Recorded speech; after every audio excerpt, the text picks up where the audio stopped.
இன்னைக்கு நம்ம சேனல்ல எதை பத்தி பார்க்க போறோம் அப்படின்னு பார்த்தீங்கன்னா, பிக் பாஸ் சீசன் 7 அதுல வந்து வெளியில வந்த கண்டஸ்டன்ட்டுங்கலாம் என்னென்ன பண்ணிட்டு இருக்கிறாங்க அப்படின்றத பத்தி இந்த வீடியோல தெளிவா பார்க்கலாம். அதுக்கு முன்னாடி நான் வழக்கம் போல சொல்றது தான், சப்ஸ்கிரைப் பண்ணி சப்போர்ட் பண்ணுங்க. பக்கத்துல இருக்க லைக் பட்டன் அழுத்திக்கோங்க. வாங்க இப்போ வீடியோக்குள்ள போலாம். இப்போ பார்த்தீங்கன்னா, நம்ம ஃபர்ஸ்ட் யாரை பார்க்கலாம்னா அர்ச்சனாவை பார்ப்போம். அர்ச்சனா பார்த்தீங்கன்னா, கலாட்டா மீடியாவுக்கு பேட்டி கொடுக்கும்போதே அவங்களுக்கு கொஞ்சம் உடம்பு சரியில்லை, நம்மளாலே பார்க்க முடிஞ்சுது.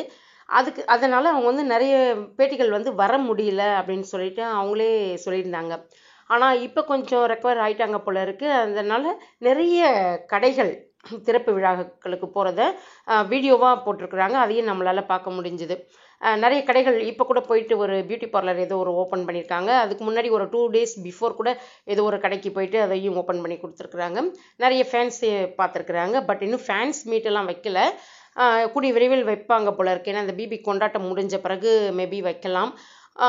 அதுக்கு முன்னாடி இவங்களுக்கு பிஸி ஆயிட்டாங்க அப்படின்றத நம்மளால பார்க்க முடிஞ்சுது. அது மட்டும் இல்லாமல் இவங்க இருக்கிறாங்கல்ல, விஷ்ணு, தினேஷ், மணி, இவங்க கூடலாம் இன்னும் இல்லை, கூல் சுரேஷ் கூட, இவங்க கூடலாம் நல்ல வீடியோ கால் பண்ணுறாங்க போல இருக்கு. அந்த வீடியோ கால் அதையும் பண்ணி பேசி அவங்க ஒரு பக்கம் கொஞ்சம் நல்லா என்ஜாய் பண்ணிட்டு இருக்கிறாங்க, கொஞ்சம் பிஸியாக இருக்கிறாங்க அப்படின்ற மாதிரி பார்க்க முடியுது நம்மளால. சரி, நீங்கள் மட்டும் தான் பிஸியாக இருக்கீங்களா, நாங்களும் பிஸியாக இருக்கோம் பாருங்க அப்படின்னு சொல்லிட்டு நிக்சன் என்ன பண்ணுறான், ஒரு போஸ்ட் போடுறான். அந்த போஸ்ட்டில் பார்த்தீங்கன்னா, இந்த புல்லிகனுக்கு அத்தனையும் இருக்குது எக்ஸப்ட் இது தற்குறி ஜோவிகாவை தவிர்த்து மற்ற எல்லாருமே இருக்கிறாங்க. எல்லாரையுமே பார்க்க முடியுது. அதுக்கு வந்து ஹெட் ஆஃப் த டிபார்ட்மெண்ட்டாக மாயா நடுவில் உட்காந்து இருக்கிற மாதிரி இருக்குது. ஒரு ஃபோட்டோ போஸ்ட் பண்ணியிருக்கிறாங்க. அதையும் பார்க்க முடிஞ்சுது. ஏன்னா அப்போ நீங்கள் மட்டும் தான் போடுவீங்களா, நீங்கள் மட்டும் தான் வீடியோ போடுவீங்களா, நீங்கள் மட்டும் தான் போஸ்டர் போடுவீங்களா, இப்போ நாங்கள் போடுறோம் பாருங்க அப்படின்னு சொல்லிட்டு, நாங்கள்லாம் ரொம்ப ஒற்றுமையாக இருக்கிறோம், நீங்கள் வந்து அப்படி இருக்கீங்களா அப்படின்ற மாதிரி ஒரு ஏட்டிக்கு போட்டி அப்படின்றாங்கல்ல, அந்த மாதிரி நிக்சன் பண்ணியிருக்கிற வேலை நல்லாவே தெரியுது. சரி, ஓகே, சந்தோஷமாக இருந்தால் சரிதான். ஏன்னா பிக் பாஸ் வீட்டில் அதுவே ஒரு டென்ஷனான ஒரு ப்ரோக்ராம்.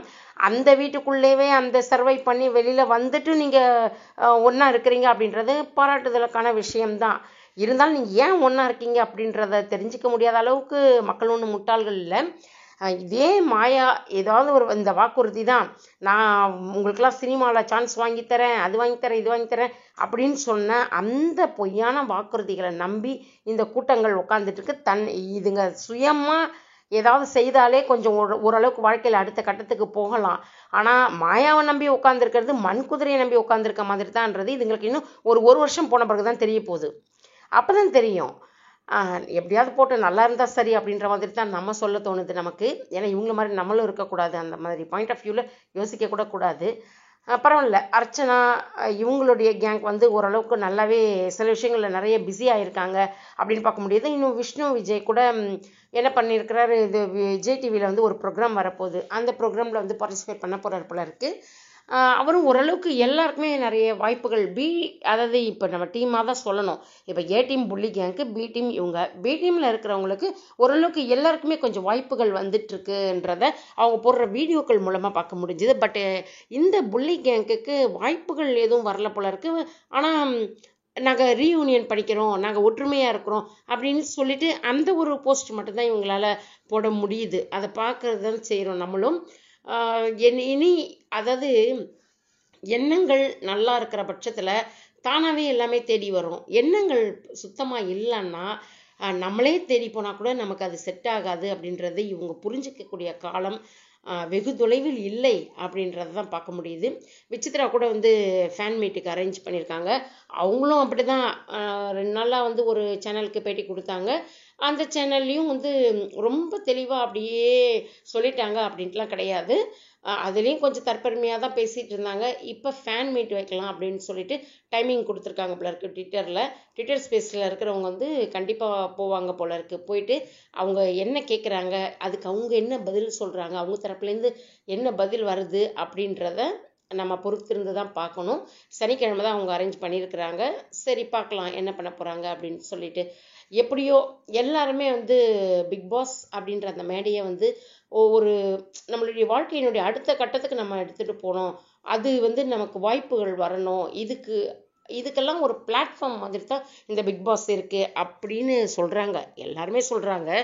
ஆனால் அதன்படி நடக்கிறாங்களான்னா அதன்படி நடக்கிறது இல்லை. ஏன்னா அவுட் ஆஃப் கண்ட்ரோலாக ஆகிடுறாங்க. எல்லாருமே உள்ளே போனோடனே சர்வை பண்ணும்போதே தெரிஞ்சிடுது யார் எப்படி அப்படின்னு சொல்லிட்டு. இது ரியாலிட்டி ஷோ அப்படின்னும் போது மக்களுக்கும் புரியுது இவங்க இப்படி அவங்க அப்படி அப்படின்னு சொல்லிட்டு. அப்படி இருக்கும்போது உங்களுக்கு வாய்ப்பு கொடுக்கணும் அப்படின்னு எதிர்பார்க்குற ஒரு ப்ரொடியூசருக்கோ இல்லை ஒரு டைரக்டருக்கோ உங்களை பற்றி எல்லா விஷயமும் தெரிஞ்சிடுமே. அப்படின்னும் போது நீங்கள் நல்லபடியாக நடந்துருந்தீங்கன்னா உங்களுக்கு வாய்ப்புகள் வந்திருக்கலாம். இல்லை இப்படி தான் நாங்கள் பண்ணுவோம், அடுத்தவங்களை முதுகில் அடித்து தான் நாங்கள் முன்னேறுவோம் அப்படின்னு சொன்னீங்கன்னா எங்கே நம்மளை மிதிச்சுட்டு முன்னேறிட போகிறாங்களோன்ட்டு அப்படி தான் எல்லாருமே ஒதுங்கி போவாங்க அப்படின்றத பார்க்க முடியுது. பட்டு இது ஒன்று தான் பிளாட்ஃபார்மா அப்படின்ட்டுலாம் சொல்ல முடியாது. ஏன் அது இல்லாத பிக் பாஸ் வாய்ப்புகள் கிடைக்காத எத்தனையோ பேர் வெளியில் இருக்கிறாங்க. அவங்க சுயமாக தன் முயற்சியை கொண்டு முன்னேறது இல்லையா? அதனால் இது ஒரு பிளாட்ஃபார்ம், நாங்கள் இதை வச்சு நாங்கள் வந்துடுவோம். ஈவன் அர்ச்சனா கூட இருக்கட்டுமே, இப்போ சினிமாவில் ஹீரோயினாக நடிக்கணும் அப்படின்னு சொல்கிறாங்க. ஆனால் வருமா அப்படின்னு பார்த்தா அது சந்தேகம்தான். ஆனப்பட்ட ஓவியாவுக்கே அவ்வளோ ஒரு ஆர்மியே இது ஃபார்ம் பண்ணி வச்சுருந்தாங்க, ஓவியா ஆர்மி அப்படின்னு சொல்லிட்டு. அவங்க சொன்னாங்க, நான் வெளியில் வரும்போது ஒரு 10 ப்ரொடியூசர் 15 டைரக்டர் அப்படியே மைக்கை வச்சுட்டு நிற்பாங்க, அம்மா வாமா வாமா என் படத்தில் வந்து நடிமா அப்படின்னு சொல்லுவாங்கன்னு நான் எதிர்பார்த்து வந்தேன். இந்த நிமிஷம் வரைக்கும் கூட அப்படி யாருமே எனக்கு வரல அப்படின்னு சொல்லிட்டு சொன்னாங்க. அது வந்து நாட் ஒன்லி ஓவியா, எல்லாருக்குமே அப்படி தான். ஆரவ் இருந்தார், இருக்கிற இடமே தெரியல. நிறைய பேர் ஆர்யா அர்ஜுனன் வந்து எல்லாருக்குமே ரொம்ப பிடிக்கும். ராஜுவையும் எல்லாருக்குமே ரொம்ப பிடிக்கும். இருந்தாலும் சும்மா சில விஷயங்கள் தலை காட்டிட்டு போகிறாங்களே தவிர ஒரு ஸ்டாண்டர்டாக நின்றுட்டோம் அப்படின்ட்டு சொல்லலை. அதே தான் வந்து ஹரிஷ் கல்யாணா இருக்கட்டும், இவர் இன்னும் ஒருத்தர் டாடாவில் வந்தவர் பேரை மறந்துடுதே, அவராக கூட இருக்கட்டும், எல்லாம் தலா ஒரு படம் 2 படம் அவ்வளோதான். அது நிலைச்சு நான் நின்னேன் அப்படின்ற மாதிரிலாம் கிடையாது. ஸோ இதுதான் என்னுடைய பிளாட்ஃபார்ம் அப்படின்னுட்டு இப்போ இந்த எதுக்கு நான் இந்த புள்ளி கேங்கெல்லாம் எதிர்பார்த்துருக்கேன். மாயாவால் நமக்கு வந்து நிறைய வாய்ப்புகள் கிடைக்க போகுது, எல்லாரும் நம்மளை வழிமேலே விழி வச்சு கூப்பிட்டு கொடுக்க போகிறாங்க அப்படின்னு சொல்லிட்டுலாம் நினச்சிட்ருக்குறாங்கல்ல. அதுக்கு தான் நீங்களே முயற்சி பண்ணி போய் போனீங்கன்னா கூட நீங்கள் நினச்சதை சாதிக்கலாம் ஓரளவுக்கு. பட்டு இந்த மாதிரி மாயாவை நம்பிட்டு இருந்தீங்கன்னா நிச்சயமாக உங்களால் உருப்பட முடியாது அப்படின்றது தான் நம்மளால் சொல்ல முடியுது. இப்போ நிக்சனெல்லாம் எடுத்துக்கோங்க, நிக்சனுக்கு வாய்ப்பு கொடுக்கணுன்றவன் கூட யோசிப்பான், இவன் என்னடா அதை எடுத்தோடனே சொருவிடுவேன், கிண்டிடுவேன், குத்திடுவேன் அப்படின்னு சொல்கிறான். கமல்ஹாசன் மாதிரி நீ இங்கே சொருவியா இங்கே குத்துவியான்னு சொல்லி கண்ணை விரித்து காட்டிட்டு வயிற்ற காட்டிட்டு எல்லாம் எவனும் இருக்க மாட்டான். அப்படி தூக்கி போட்டு மிதிச்சுட்டு போயிட்டே இருப்பானுங்க. அப்படின்னும் போது எப்படி வாய்ப்பு கிடைக்கும் உனக்கு? அது வேற, எனக்கு 50 பாட்டு நான் வேற எழுதி வச்சுருக்கேன், எனக்கு வாய்ப்பு மேலே வாய்ப்பு குவியுதுன்னு வேற சொன்னான். சரி பார்ப்போம், இன்னும் இதெல்லாம் காதில் வாங்கணுன்ட்டு இருக்குது. அப்படி வந்தால் சந்தோஷம்தான். ஆனால் உங்களெல்லாம் பார்த்தா வந்த மாதிரி தெரியல. ஏன்னா பிஸியாக இருக்கிறவங்க யாருன்னு நமக்கு தெரியுது, சும்மா இருக்கிறவங்க யார் அப்படின்னு சொல்லி தெரியுது. சரி எதுவும் நம்ம வரக்கூடாதே, சும்மா இருக்கிறோன்னு மக்கள் நினச்சிடக்கூடாதே அப்படின்றதுக்காக ஃபோட்டோ கொஞ்சம் கொஞ்சமாக அப்படியே எல்லாரும் கும்பலாக இருக்கிற மாதிரி ஃபோட்டோ போட்டுட்டு உட்காந்துருக்காங்க. சரி பார்ப்போம் யாரெல்லாம் எந்தெந்த லெவல் போகிறாங்க அப்படின்னு சொல்லிட்டு.